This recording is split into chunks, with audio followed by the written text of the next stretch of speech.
मुंशी रंग दो जो रंग कभी न छूटे, धोबी धोए भले सारे उमरिया। कितनी सुंदर भजन है। देखिए धोबिया सारा जीवन धोते रहे तो ये रंग न छूटे, तब तुम तो जल्दी जाओ। गोपियों ने जमुना जी के किनारे विराजमान थी। क्यों?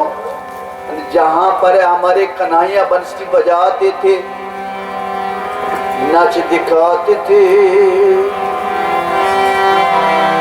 गोपियों ने इकट्ठे हो जाते थे, रास रचाते थे, बनमाला बनाते थे, कन्हैया को पहनाते थे। बंसी के धोने केवल बाजते गए, तुम आ जाना, किसी का माना मत माना, तुम ही आ जाना। वही जगह में आज भी गए, जमुना जी के किनारे आज भी नाव पड़े हुए हैं, लेकिन कान्हा नहीं है। सत्य के बरस से परे वे आज गए, किंतु लौट के आएगा इसी बोल के गए, लेकिन लौट के आज तक नहीं आया। गोपियों ने कहते हैं फिर कृष्णा जी के नाम रटते रटते वे ऐसी बनी, मैं कन्हैया हूं, तुम राधा हो, मुझे श्रृंगार करा। गोपी खुद ही कहते हैं जमुना जी के किनारे बैठते बैठते, वे कहते गोपियों मक्खन ले आओ, मुझे खिला दो, मैं नाव लेकर उस पर जाऊं। इस प्रकार गोपियों ने अपनी लीला रचा रहे थे और उनका बाल लीला का स्मरण करती हुई वो विलाप भी करते रहे थे। कहते हैं हमारे इतनी विरह अवस्था में अद्वैत और द्वैत भाव जब अद्वैत हो जाती है गोपियों ने, तब कहते मैं कन्हैया हूं, देख देख। आप मन शब्द देखिए, मां ना और ना मां, मन को अब नीचे उतार दी, क्या हो जाते हैं? कन्हैया बन जाते हैं। अरे मन के ऊपर चढ़ा दिया, अहंकार मन में आ गया, बस वो मदमस्त हो जाते हैं। जैसी मन ऐसी तन उसको मिल जाता है, बार बार जन्म लेना, बार बार मर जाना।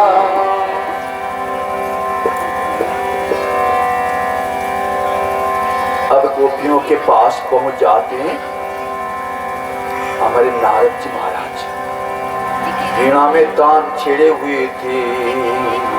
नारायण परा विदा, नारायण परगक्षरा, नारायण परा वेदा, नारायण परगक्षरा, नारायण पर भक्ति, नारायण परा भक्ति, नारायण परा भक्ति, नारायण परा भक्ति, नारायण परम माता, नारायण परम पिता, नारायण परम पिता, नारायण परम पिता, नारायण परम सखा,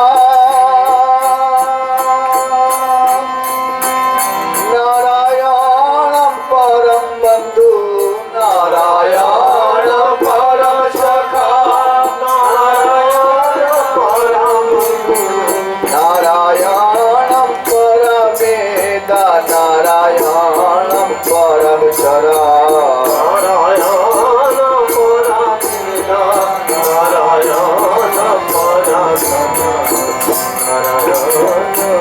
वेद है या रूप, उनका कोई रूप नहीं है,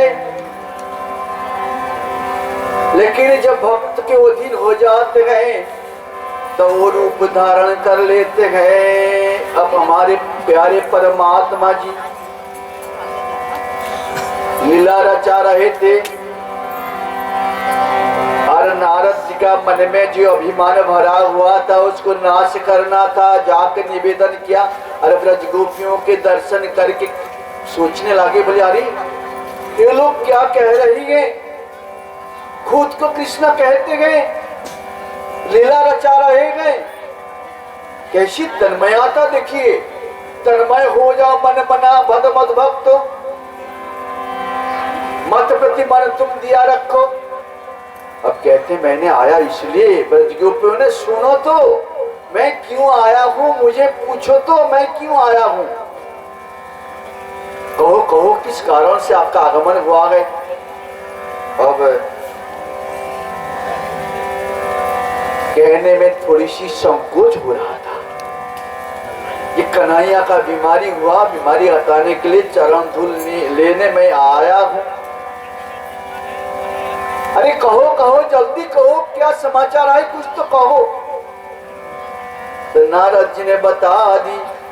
बताने के बाद ब्रज गोपियों ने कहते किससे लोगे, किससे लोगे। पल्ला नारद जी के कंधे से खींच ली, जमुना जी के पवित्र बाली के ऊपर बिछा दी। बिछा के ब्रज गोपियों ने कहते हैं ए मेरे चरण धूल ले लो। अपने अपने चरण धूल केवल एक गोपियों ने नहीं, सारे गोपियों ने अपने अपने चरण धूल दे डाली। आश्चर्य की बात है, किसी ने इतना भी सोचे नहीं अगर मैं चरण धूल दूं मेरे प्रभु को तो मुझे नरक जाना पड़ेगा। ये उनने सोचा तक भी नहीं। ऐसी सोच है, क्या सोचे वे लोग, मेरा प्रभु का भला हो, जिस कर्म करने से हमारे मैं जॉब करूं मेरे प्राण प्यारे को अच्छा लगे तो क्या नुकसान है। मैं गीता पाठ करूं मेरे प्राण प्यारे को अच्छा लगे तो क्या नुकसान है। मैं धन उनके समर्पित कर दूं और उनके अच्छा लगे तो क्या नुकसान है। गोपियों की भाव कैसी है देखिए। कहती हैं परमहंस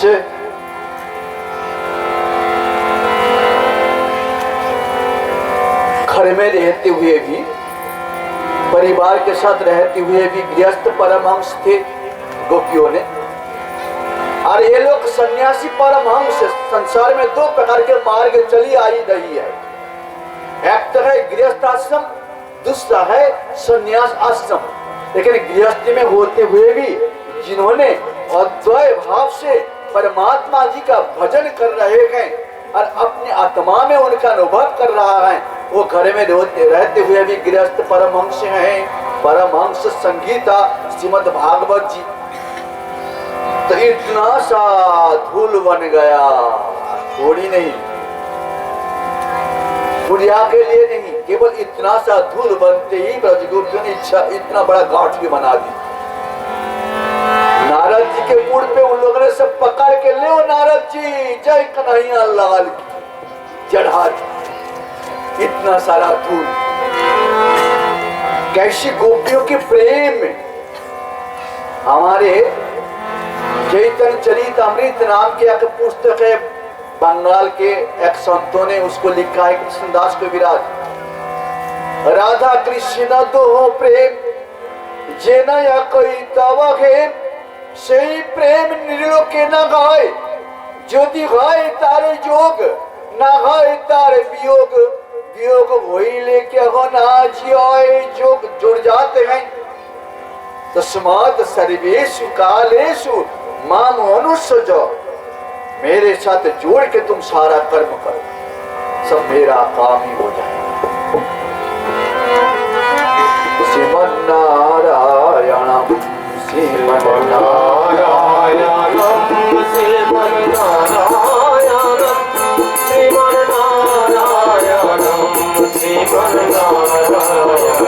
इतने बड़े बोझ ले जाने में थोड़ा सा वजन तो था।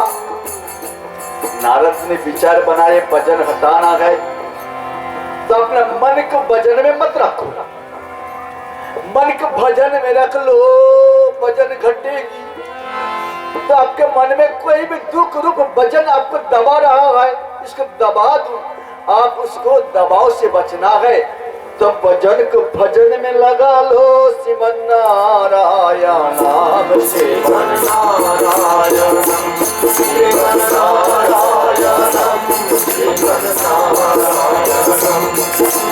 नारायण, श्रीमन नारायण, श्रीमन नारायण, श्रीमन नारायण। नारद जी की भजन इतनी सुंदर, जहाँ पर गीत गाते हैं पेड़ पौधे सब झूम जाते हैं। एक बाबा जी थे, कथा करते थे, कहते हैं मैं तो परमात्मा जी को सुनाता हूँ। पेड़ के नीचे बैठ जाते हैं, कहते हैं कि मैं इनको सुनाता हूँ, ये में परमात्मा जी है। कहते हैं तुम्हारा भागवत जी का कथा श्रवण करने के बाद सभी में हमारे कन्हैया न दिखे, सोचो कि मैंने भागवत जी कथा सुनी ही नहीं। कन्हैया छोड़ के कुछ दिखे तो अज्ञान अभी भी है। दृष्टि बदलो जैसी दृष्टि वैसी सृष्टि। तो जा रहे थे उनकी संगीत में, पेड़ पौधे उसके साथ झूम जाते हैं। जब जंगलों में आप जाते हैं ना, एक पेड़ की पत्ता आके आपको छू लिया, एक फूल की पत्ता आके आपको छू लिया। कहते हैं जब राधा जी कहीं जाती हैं तो भोरा आके उनके चरण में चुम लेती हैं कि उन्हें चरण की सुगंध कमल जैसे है, कमल खिला है, उसका सुगंध निकल रहा है, इसके उद्देश्य से छू लेती है। लेकिन दुष्ट जो है पेड़ पौधा को काट लेता है, उखाड़ देता है, दगान तोड़ देता है। ये कैसी दुष्टता है। एक बार अमरकंट में कल्याण दास के आश्रम में एक समय एक संत रहते हैं। एक बड़ा भारी आम की पेड़ है, पेड़ के नीचे बाबा लोग दोपहर की सेवा लेके वहां पर सब आपस में चर्चा बातचीत करते हैं। थोड़ा सा गड्ढा है, गड्ढा में कमलाक्ष नाम के एक फूल खिला हुआ है। तो उसके पास एक बाबा जी है, दक्षिण के थे बाबा जी। अरे फूल इतनी सुंदर, केवल एक ही डगान में एक ही फूल खिले हुए थे। अरे फूल में अपनी अंग छुआ देते हैं। कहते हैं अरे तुम्हारी नाम क्या है? कैसी बाबा जी के भाव देखिए। अरे नाम क्या है?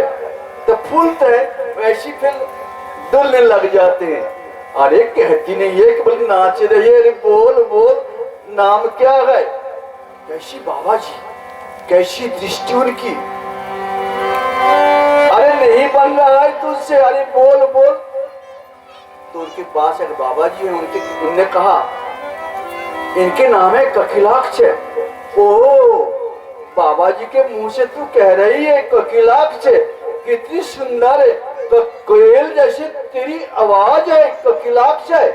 ऐसी बार बार छू रहे थे और फूल को धका रहे थे। बाबा जी कहते हैं देखो परमात्मा जी की हंसी देखना है, हंसना देख लो फूल में। देखा ना आपके सामने, इसके नाम कितनी सुंदर गुलाब,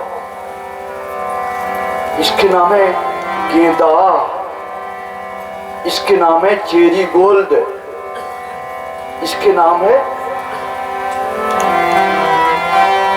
करबी। हमारे बांग्ला भाषा में कहते हैं करबी और यहाँ की भाषा में कहते हैं कनेर, लाल कनेर, पीले कनेर। फूल जैसे हंस रहे गए। अरे कहते तुम मुझे तो तोड़ लेती हो, अरे भगवान जी के चरणों में चढ़ा देती हो, लेकिन तुम्हारा मन में फूल जैसे हंसी नहीं है। अरे हंस लो, थोड़ी बहुत हंस लो, हंसना सीखो, फूल से हंसना सीखो। फिर तुलसी मैया कहती है मैं कितनी सुंदर हूँ, प्रभु जी के प्यारे हूँ। तुम हमारे प्रभु जी जैसे सुगंध बिखर न सीखो, तुलसी की सुगंध मैं जिनके नाक से भीतर चली जाती हूँ उनका जीवन पवित्र हो जाता है। गुलाब कहता है, अरे गुलाब इतना क्यों प्यारी हो तुम सखी, मैं क्या कहूँ। जब मैं निकलने लगी, जब मेरा जन्म हुआ था, श्रीमती राधा जी कहते हैं सखी रे सुन, जब मेरा जन्म हुआ था मैं पहले दिन मेरा आंख बंद था, मेरे माई ने मुझे देख के रोने लगी, बोले अरे लड़की इतनी सुंदरी है लेकिन उनका आंख नहीं है, ये परमात्मा आपने तो दी, लेकिन अंधी लकड़ी, अंधी लड़की, अंधी कन्या मन में दुखी हो गई। नाम है कीर्तिदा, राधा माई के माँ की नाम कीर्तिदा, कितनी सुंदर नाम, कीर्ति ददाती जैसा कीर्तिदा। और कन्हैया के माँ के नाम यशोदा, जो दूसरों को जस देने वाली है यशोदा। तो गांव में बात फैल गई गोपियों के घरे घर, जरे कन्या का जन्म हुई जो अंधी है, तो बड़ी देखने की बड़ी इच्छा हो गई। माँ यशोदा के मन में जाऊं कैसी सुंदरी कन्या देख लूं, तो माई चली और गोदी में कन्हैया, माँ गाती है गोपाल जय जय गोविंद जय जय, गोपाल जय जय गोविंद जय गोपाल जय जय गोविंद जय जय, गोपाल जय जय गोविंद जय जय, राधा रमण हरि गोपाल जय, राधा रमण हरि गोपाल जय।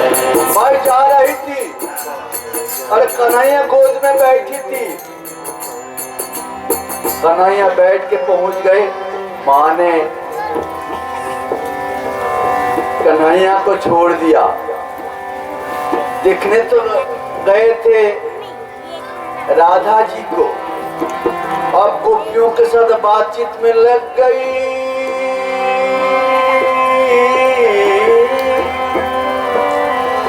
अरे कन्हैया ने अपने घुटने के बल पर घुटने टिकते टिकते पहुंच गई राधा जी के पास।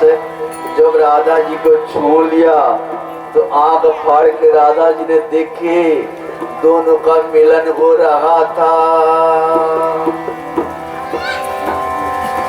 कि हार कोई बसोई जखन आमार जन्म होइल नयन मुदिया रोई। बांग्ला भाषा में गीत है, हे सोई हे सखी मैं क्या कहूँ, जब मेरा जन्म हुआ था मैं आंख मूंद के ही था। जीते खीर धारे जननी अमार नयन मुदित देखी, करे हाहाकार जननी अमार कोहिला सकले डाकी। हमार जननी माँ चिल्लाने लगे, रोने लगे और सभी गोपियों को बुला के बोलने लगे, ये देख लो मेरा कन्या है कितनी अंधी। लेकिन अंधी थोड़ी है, उनके मन की तो ये इच्छा था मैं पहले अपना प्राणनाथ को देखूं। तो बच्चा जब जन्म लेता है पहले किसको देखता है, अपनी माँ। प्यारी माँ तू कितनी सुंदर है, तूने ही मुझे बचाया, तूने नहीं खा के मुझे खिलाया, तूने नहीं पिला के पी के मुझे पिलाया, तू कितनी सुंदर है माँ। बच्चा भूल जाता है माता पिता और गुरु चरणों में धन मत बारंबार हम पर किया बड़ा उपकार, किया बड़ा उपकार। माता पिता और गुरु चरणों में धन मत बारंबार हम पर किया बड़ा उपकार, हम पर किया बड़ा उपकार। माता ने जो दूध पिलाया मुझे अंगुली पकड़ कर चलना सिखाया, दूध पिलाया अंगुली पकड़ कर चलना सिखाया, दूध नहीं खा के मुझे खिलाया, सारे उपकार मेरे नहीं किया। कहते माँ इतनी उपकारी है, संसार में और कौन हो सकती है। अब गुलाब कहता है देखो जब शुरू हुआ था तो सारे कांटा जो है ना मुझे चुभने लगा, किंतु किसी का परवाह नहीं करके मेरा नजर तो ये था मेरे प्रभु जी के चरणों में, मैं कब उनके चरणों में पहुंचूं।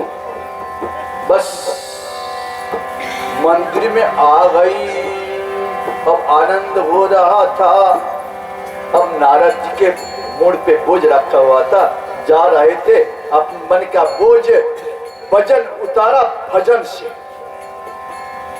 तो पता हो गया कौन को, भगवान जी तो अंतर्जामिन है। अरे नारद आ गए, तुम आ गए, ले आए। हाँ जी, कहाँ? वो उतारो उतारो। तो नारद जी ने उतार के रखे। और संकोच अभी भी संकोच है, जब मैं प्रभु जी के मुंह में कैसी दूं, उनके अंग में कैसी रमाऊं। अरे जल्दी करो जल्दी करो। उसके पहले प्रभु जी ने अपनी खुद ही ले हो गया। कैसी देखिए हमारे परमात्मा जी बड़े दयालु हैं। श्रीमन्नारायणम श्रीमन्नारायणम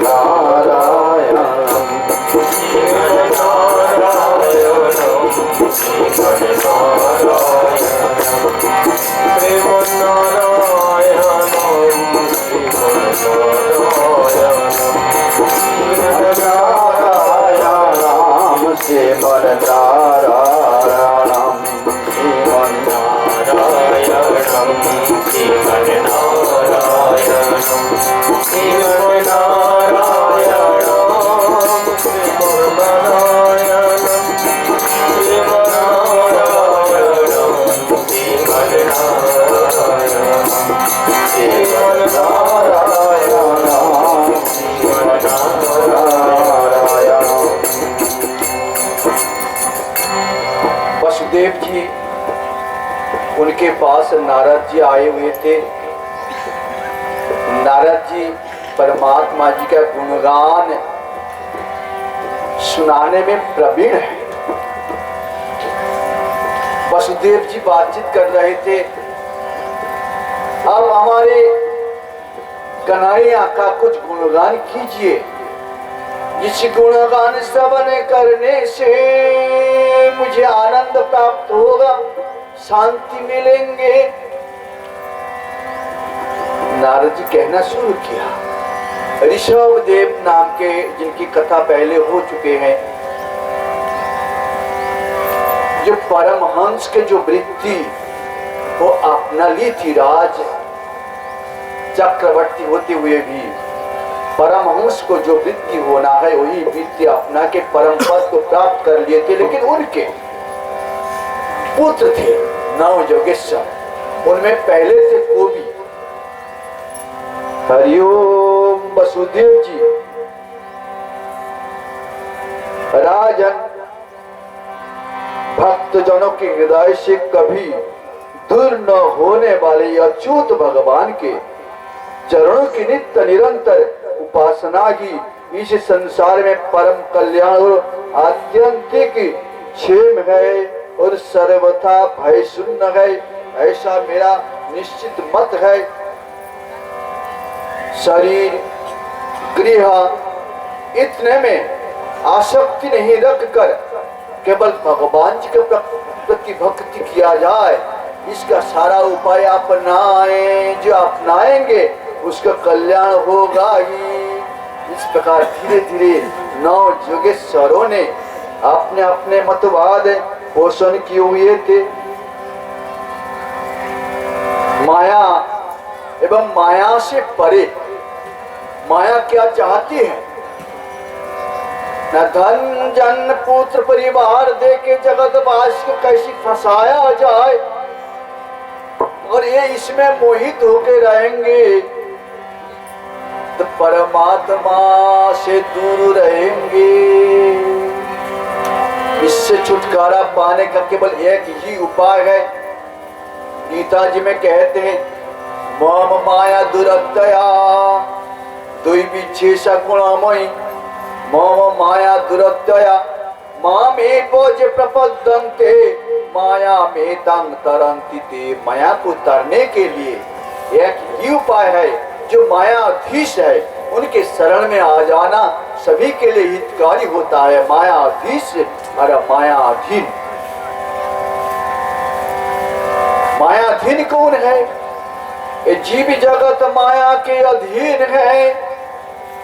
मृत्यु तक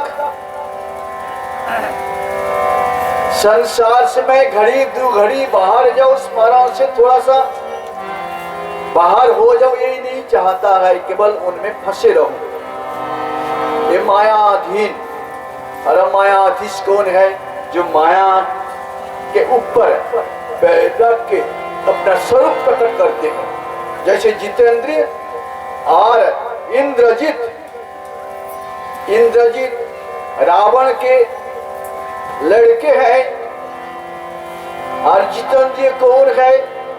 हनुमान जी हैं। जितेंद्रिय बुद्धिमतम वरिष्ठम। जो जितेंद्रिय भी है, बुद्धिमान भी है, वरिष्ठ भी है। कौन? हमारे हनुमान जी। लक्ष्मण जी जितेंद्रिय है। लड़ाई हो रहा था घमासान। दोनों के पत्नी पतिव्रता थी। इंद्रजीत के भी, लक्ष्मण लाल के भी। जो स्त्री पतिव्रता होती हैं उनका पति देव का कभी भी अमंगल नहीं हो सकती, अपमृत्यु नहीं हो सकती। जो माई पतिव्रता धर्म का पालन करने वाली है। लेकिन यहाँ पर क्या कहते हैं? इंद्रजीत का वध किया गया। लेकिन पत्नी तो उनका पतिव्रता, तब भी क्यों उनका मृत्यु हो गया था। लेकिन लक्ष्मण लाल उनके पत्नी पतिव्रता, लक्ष्मण लाल का कछु नहीं हुआ। कारण क्या? न लक्ष्मण लाल का जो पत्नी उनके साथ संबंध था, जो परम प्यारे श्री राम जी के साथ उनके प्रेम था। और इंद्रजीत के पत्नी का संपर्क था रावण के साथ। भले ही आपका पत्नी पतिव्रता हो, किंतु परमात्मा के साथ उसका प्रेम हो तो वो जीत जाएंगे, नहीं तो बिगड़ने का संभावना रहता है। माया फंसाना चाहता है। और आप परमात्मा जी के शरण में आ जाइए, परमात्मा आपके प्रति कृपा करेंगे। श्रीमन्नारायण।